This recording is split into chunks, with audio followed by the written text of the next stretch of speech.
Alright, so I'm back on this neck. I'm ready to, I've already routed the headstock.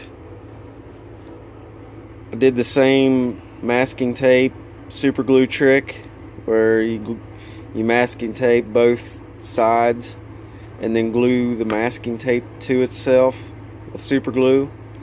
It's an excellent trick for any time you have to fasten something to something else, to route or to drill or whatever. It's a great trick. And I've done the same thing here with the fretboard. So and this holds so good this away, but you can get a flat chisel or something and then scoop underneath and just pull it straight up. Sometimes you can just grab it and pull it straight up and it'll come right off, and it doesn't leave any kind of residue, and it's thinner than two-sided tape, so you can actually do it. Like with two-sided tape, I wouldn't want to do this, to actually put the fretboard on and route around the neck and then take it back off, because the two-sided tape would be so thick that it would leave room for maybe a gap or something when the neck would be finished. But where the masking tape is so thin, you can actually do this and then pull the fretboard back off, and then the fretboard and the neck are the same thickness, or not thickness, but the same dimension, and then when you glue the fretboard on, all's great with your joint. So it's a great trick. So I'm ready to route. So go to the router and show you kind of how that works.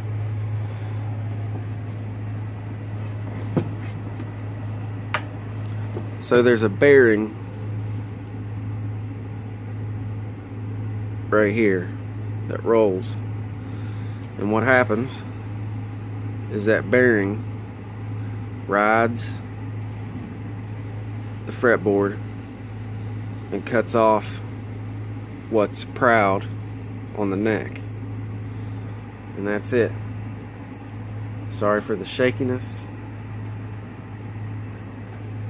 I hope to have a nice camera soon, but I still want to make these videos, so here we go.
Okay, so I'm freehanding here, so I'm sorry if it gets a little shaky. I'm going to try really hard not to. But I'm ready to route for the truss rod. Every neck has a rod inside of the neck that's used to compensate for the string tension. The strings have a certain amount of tension that actually can bow the neck backwards. So the truss rod, you can compensate for it. So you turn the bolt, the nut, and it actually bends the neck back. And it can be used, and it is used, for adjustment and setup of the neck.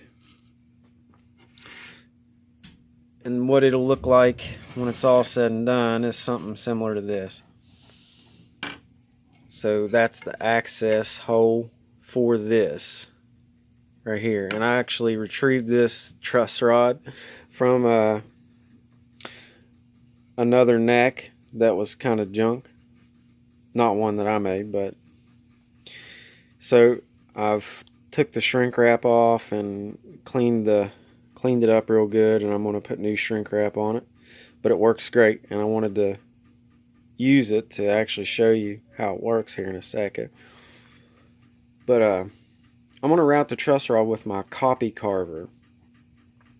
I built this machine at the beginning part of the summer, and what its purpose, it's going to have several purposes, but pretty much what it can do is it can carve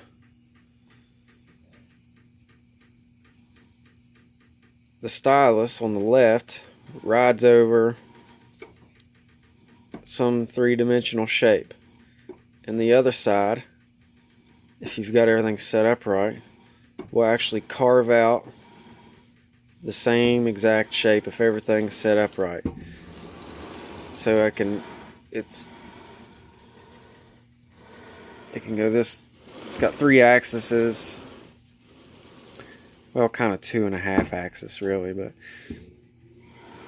yeah. So I'm going to use it to route my truss rod because I can put it all the way to the left, and this actually is now a straight, perfectly straight routing machine, and the stylus over there can be my depth.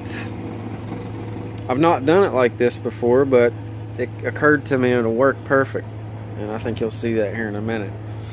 So here we go.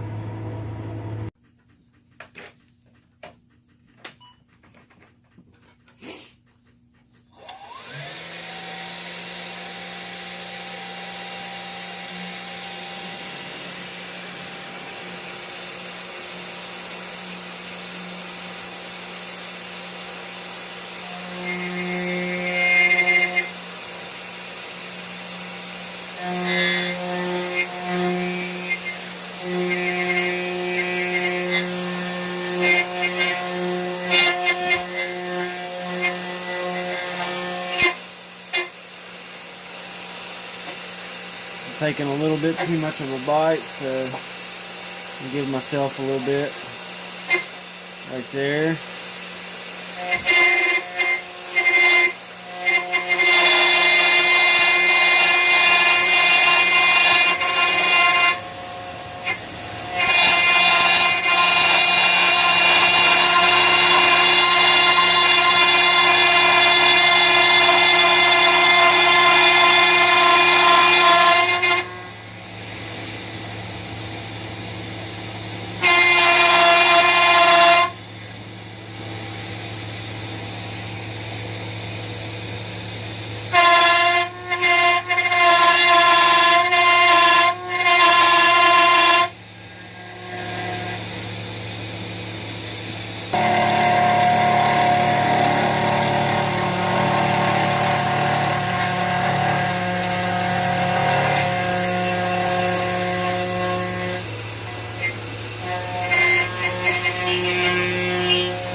Alright, I'm gonna check the depth.